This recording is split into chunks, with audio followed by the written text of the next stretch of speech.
is November 18, 2024, after 2 weeks following the U.S. general election. Now it appears that the Republican Party has taken control of the U.S. government, winning the White House and the 2 chambers of Congress. I'm Joe Buban. Welcome to The Pulse. And I'm Sam Buban. Welcome to this week's edition. The 119th Congress, which will commence on January 3 next year, will be controlled by the Republican Party. The Democrats lost the U.S. Senate majority and also failed to take back the House of Representatives. The margin of seats in the House is even slimmer than in the present, the 118th Congress, where at the time of election only has a lead of 4 seats.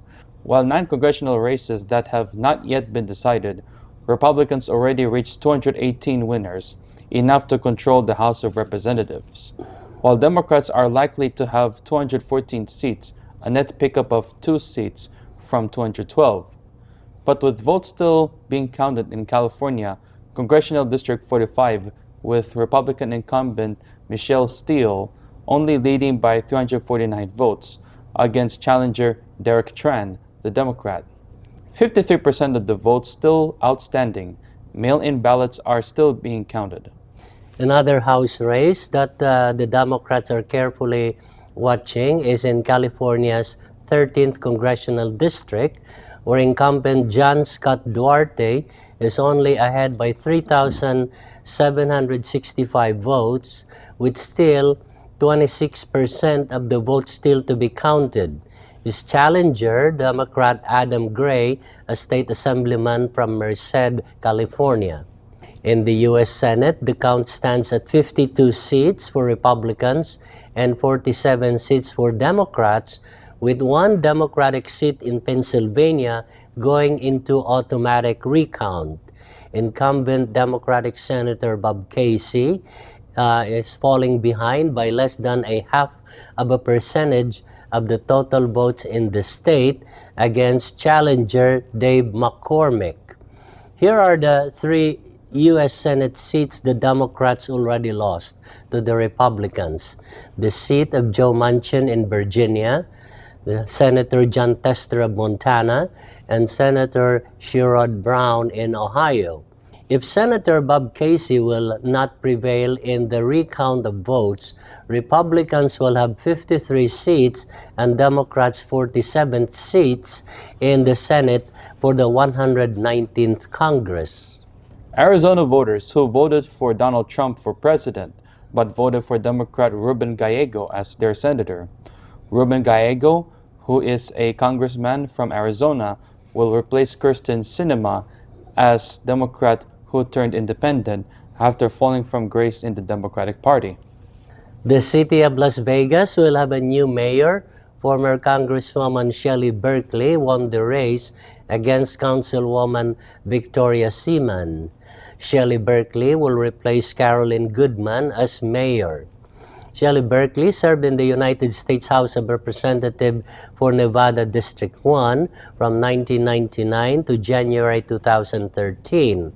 That seat is now held by Dina Titus since 2013. Shelley Berkeley lost her bid for the U.S. Senate against Republican Dean Heller. We are going to take a commercial break. Please stay with us.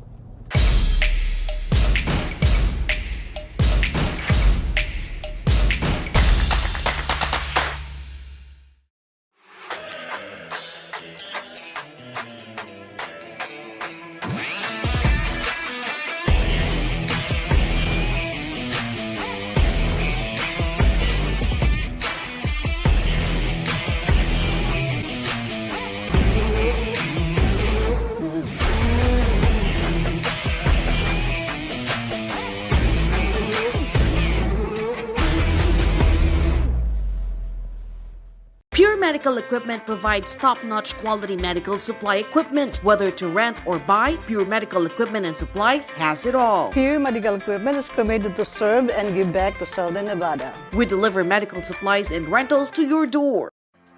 From the Telly Award-winning creator of Love and Karma, Legacy, and Ultra Feminist. Underneath the bright neon lights of Sin City, where fortunes are won and lost in an instant, and the truth can be a bit hazy. Join Elena, a hard-working single mother, her hot-headed son Miguel, and Gabriel, a Filipino pop star on the brink of international stardom, as they embark on a journey of self-discovery, love, and the courage to find one's voice and speak the truth. Made to Shine, coming soon, presented by Philam TV Network, written and directed by Giovanni Espiritu. To keep updated or for more information, visit filmtv.us/made to shine or scan the QR code to be added to the email list for updates and upcoming opportunities to be part of the show. Executive produced by Sam Buban and Esmeralda Padilla Gould.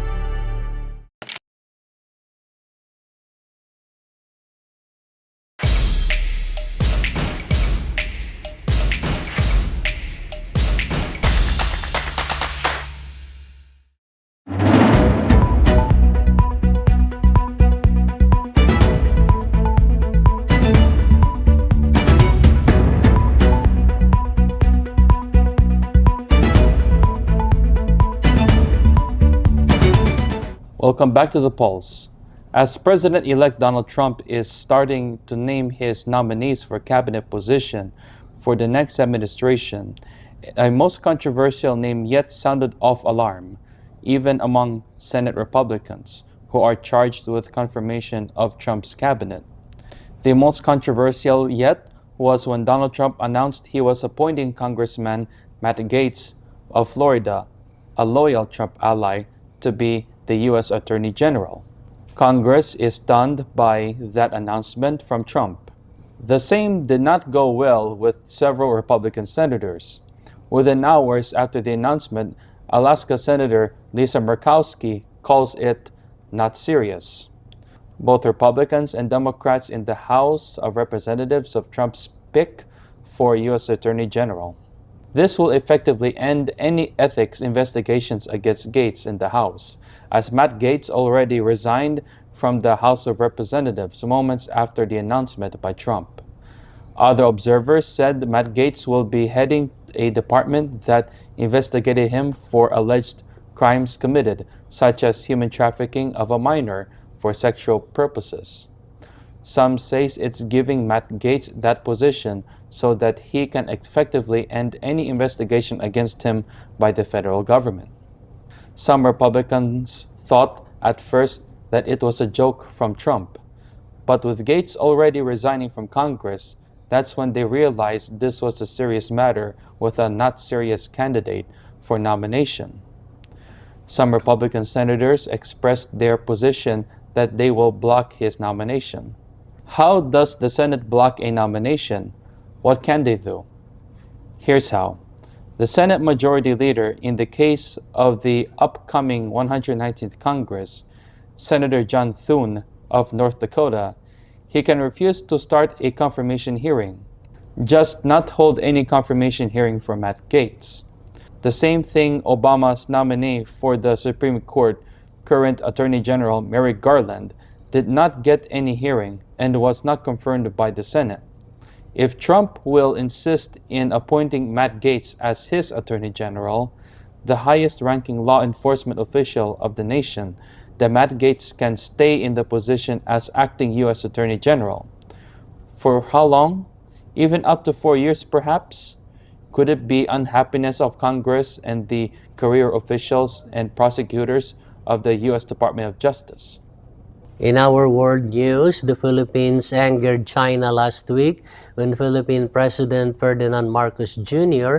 signed into law a legislation passed by Congress reaffirming the sovereignty of the Philippines in the West Philippine Sea that is recognized by international law as part of its maritime economic zone.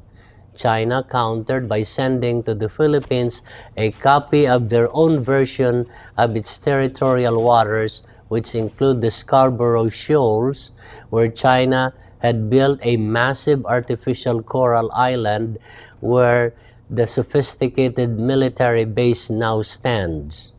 Former President Rodrigo Duterte has appeared before a Quad Committee of the Philippine House of Representatives, who is investigating murders and human rights abuses during his term as president.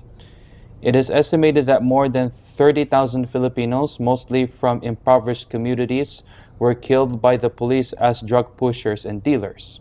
3 housewives said their deceased members were not involved in drugs and were misidentified as drug pushers. Some of the dead victims were children killed during police raid operations. Duterte, who more than 2 weeks ago also appeared in the Philippine Senate version of the same investigations, appeared a week later in the House of Representatives, facing the same questions from lawmakers about his war on drugs. On many occasions during questioning by lawmakers, the former president repeated on many occasions that, quote, "Whatever happened during this war on drugs, I and I alone is responsible," unquote. One of the bombshells revealed during the hearing was from witness or resource person, former Senator Antonio Trillanes, who during his role as a senator investigated the president. Trillanes made a slide presentation in the committee hearing, a bank record showing millions of pesos, totaling more or less 3 billion pesos remitted to and by bank managers' checks deposited to the former president's and his family members' bank account, allegedly coming from 3 big-time drug dealers in the Philippines. One of the resource person or witness was a Catholic priest who had been helping the family of victims, testified that the most common reason entered in the police reports was that the suspects were killed because they fought it out with the police, in Tagalog term, nanlaban, which means the suspect resisted arrest and have a gun and fought it out with the police. This priest challenged the standard police report pattern that suspects was killed because nanlaban. He said if there were 30,000 suspects killed because they fought it out with the police, then there should be 30,000 guns in custody of the police as evidence from the crime scene. That would make sense. Some mothers of victims whose husband and son were killed testified how their husband and son were unarmed and begged to be spared, and they were still killed in their home. And some strange situation where crime scene investigation units and funeral home people were already on the scene even before their family members were killed. We are going to take a commercial break. Please stay tuned.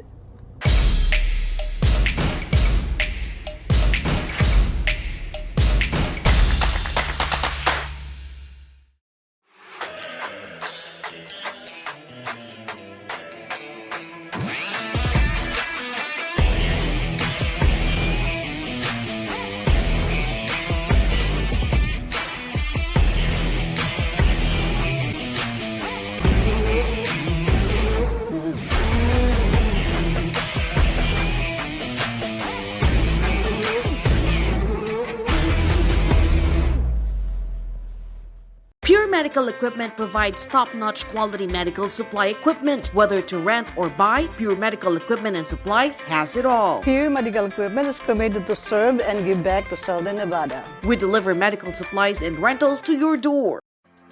From the Telly Award-winning creator of Love and Karma, Legacy, and Ultra Feminist.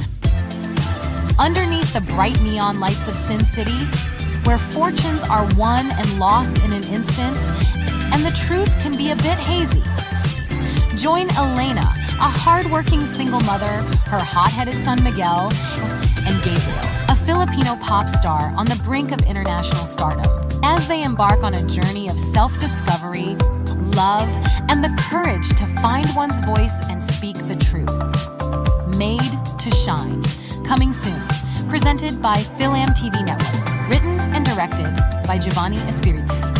To keep updated or for more information, visit filmtv.us/made to shine or scan the QR code to be added to the email list for updates and upcoming opportunities to be part of the show. Executive produced by Sam Buban and Esmeralda Padilla Gould.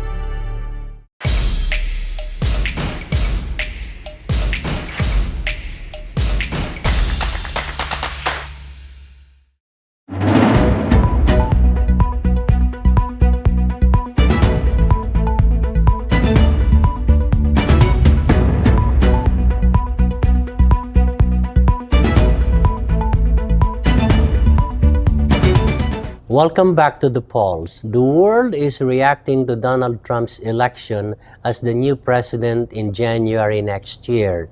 Many faces uncertainty about how the U.S. will treat their country. In a report from Al Jazeera, relief efforts began in Kampala, the capital of Uganda, more than 11,000 kilometers away, as the result of the U.S. presidential election revealed that former President Donald Trump had won. Anita Among, the Speaker of the East African nation of the Parliament, stated in a statement that because sanctions are gone, implying that she expects better relations with the United States under Trump. Due to accusation of human rights abuses, the speaker is one of the several Ugandan officials who had been denied entry to the United States in recent years. While end of the sanctions may be a cause for celebration for certain African regimes that had been accused of dictatorship in recent years, analysts caution that U.S. aid may also be affected under Trump. Africa is pondering potential implications of Trump's win, second term for the continent a week after the re-election. African leaders immediately congratulated Trump on his victory over Vice President Kamala Harris on Tuesday last week. Abdel Fattah el-Sisi of Egypt, Abiy Ahmed of Ethiopia, Bola Tinubu of Nigeria, and Cyril Ramaphosa of South Africa were among those who promptly phoned Trump. However, with the aid, trade, and climate agreements now unknown, many analysts predict that Trump's foreign policy will prioritize transactional relationship over multilateral collaborations. They caution that Trump's attention may be restricted to how Africa fits into his larger geopolitical goals, particularly in light of his conflict with China. Those who fall in line will be favored, others pressed to conform. That, observers say, was Trump's track record during his first stay in office from 2017 to 2021.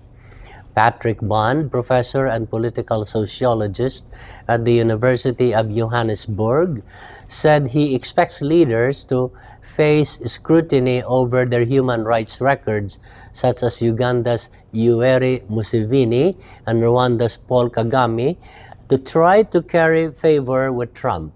Both Museveni and Kagame have long been important U.S. allies, and their supporters have pushed back against more recent attacks on their human rights records, insisting that the leaders remain widely popular in their countries. Latin American experts react to Trump's election, according to a report from the magazine Global Americans.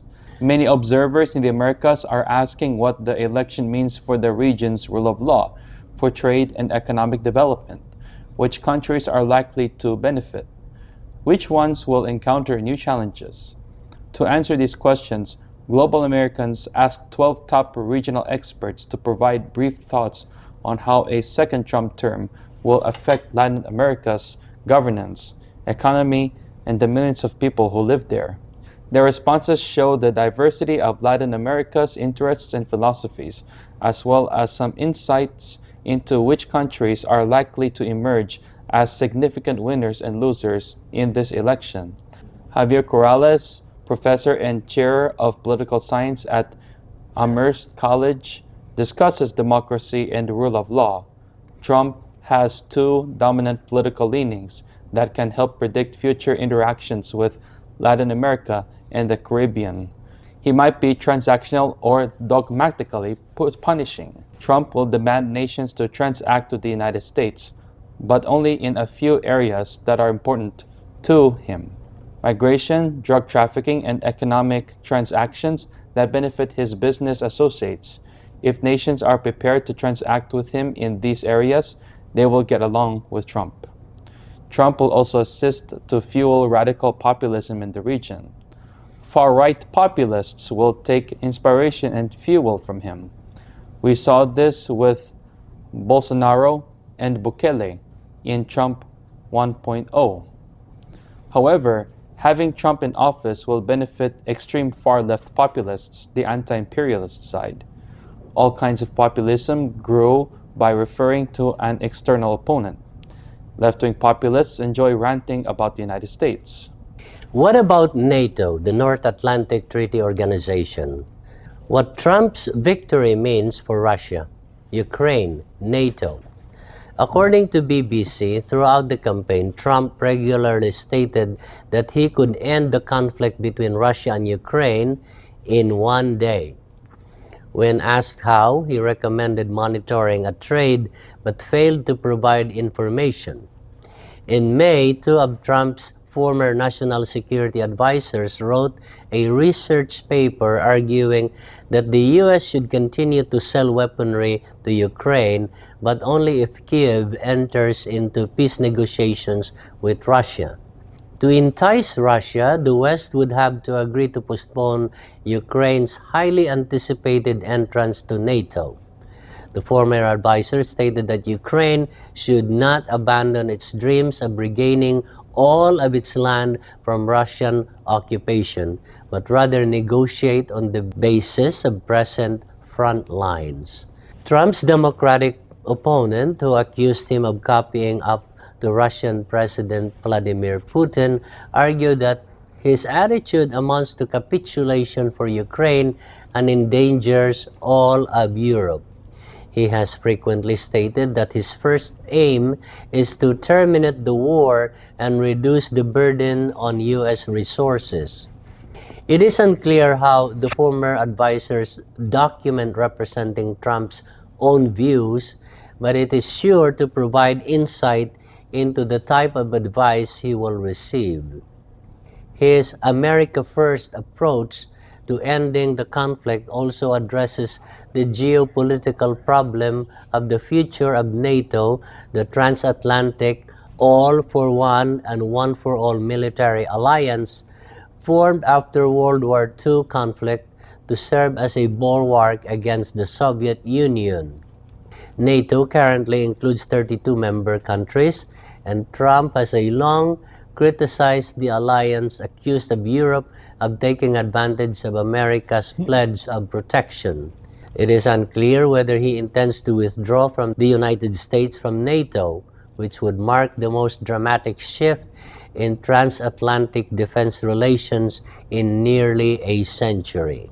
Some of his allies believe his tough stance is simply a negotiation strategy to force members to achieve the alliance's defense budget targets.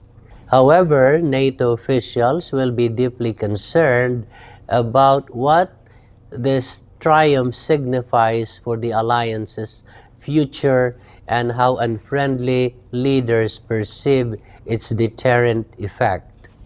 We will leave it at that for today's edition. Thank you for watching The Pulse. I'm Sam Buban. We'll see you next week. And I'm Joe Buban. Thank you, and God bless your week.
Enjoy Film TV Network on KGNG 26.8 Las Vegas and www.filmtv.us. Search for and download Film TV Network in Roku, Amazon Fire TV, Facebook, and YouTube. Download the WCE TV app from smartphones and search for Film TV.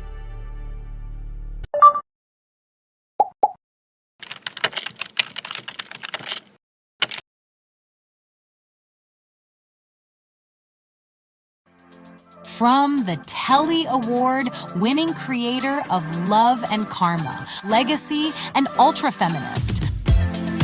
Underneath the bright neon lights of Sin City, where fortunes are won and lost in an instant, and the truth can be a bit hazy. Join Elena, a hardworking single mother, her hot-headed son Miguel, and Gabriel, a Filipino pop star on the brink of international stardom, as they embark on a journey of self-discovery, love, and the courage to find one's voice and speak the truth.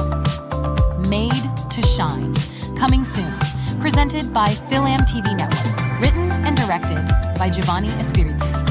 To keep updated or for more information, visit filmtv.us/made-to-shine or scan the QR code to be added to the email list for updates and upcoming opportunities to be part of the show. Executive produced by Sam Buban and Esmeralda Padilla Gould.